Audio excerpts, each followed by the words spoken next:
How's it going, everyone? I've just stepped into the office, opened LinkedIn and seen this post, and there's three things that kind of stuck out to me, and I just wanted to give my perspective on the concerns of what people think or might do when it comes down to investing in property. So this guy, I won't mention his name. Let's call him Rob. Let's call him Rob. There's one concern. Obviously, people say I don't want to invest in property because there might be a crash. Well, look, of course there's going to be a crash. There's a crash all the time.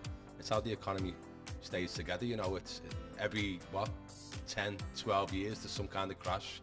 You know, I think people who want to get into property, you know, they don't know exactly when to do that to kind of catch the spike of increased values of property investments or whatever it may be, even the general market. But yeah, you know, I don't want to invest in property because there might be a crash. Well, there will be, yeah.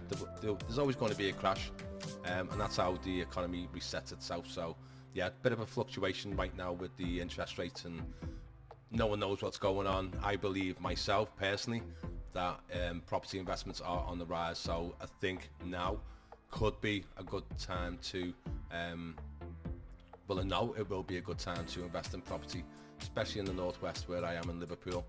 I've got my own estate agency here, and yeah, that's one of the concerns that he put across. And then the second one was, what if we get a bad tenants? Well, there's bad tenants everywhere. You know, there's good tenants everywhere. So depending on the fundamentals of the background checks is what sets it apart. You know, I know landlords personally who will rent the property out to anyone just to get the rent in, to get the mortgage paid, just to get them in there.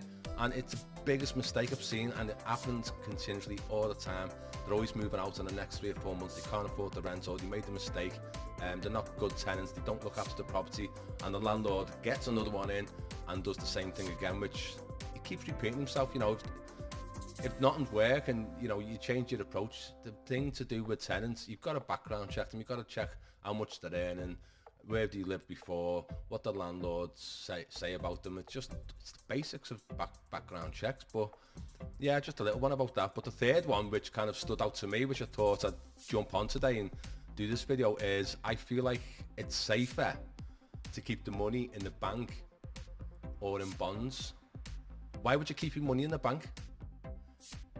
Money in the bank, money in property, assets. If you stick your money in the bank and leave it there, the bank is going to invest your money into other investments, give it out to loans and charge a higher rate. Or if you could take it out and invest in assets that's going to generate a lot of income and a lot of capital appreciation over time to increase the value of that money, then doesn't that make sense? That's what the banks do. I don't, you know, comment below if you believe the banks just keep your money just to keep it safe. Well, you're wrong. They don't. You know, they'll leave 10% of your money in your accounts. Still shows how much you've got in there, but the value of it will be 10%. The rest will get loaned out to other people, and as they pay it back, they give access to, you know, they give people that access to their own money again. So yeah, so the third one actually stood out. Is it safe to leave in the bank? No, it's not. The banks can crash as well. You know, with all this digitalized accounts now and no cash going to be available, don't know when. It's going to be like that. You know, it's all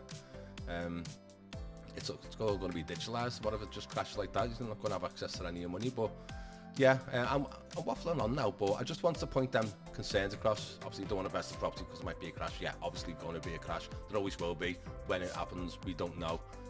What if we get a bad tenant? Do your background checks. And is it safe to keep the money in the bank? Me personally, no, it's not. Invest in assets, cash flow in assets, which will increase its value over time. So yeah, thought to get that across. Have a good day. If you like this video, if you found it informative, please press a like. Subscribe for any future notifications. Press the bell button, and yeah, thank you very much. Have a good day.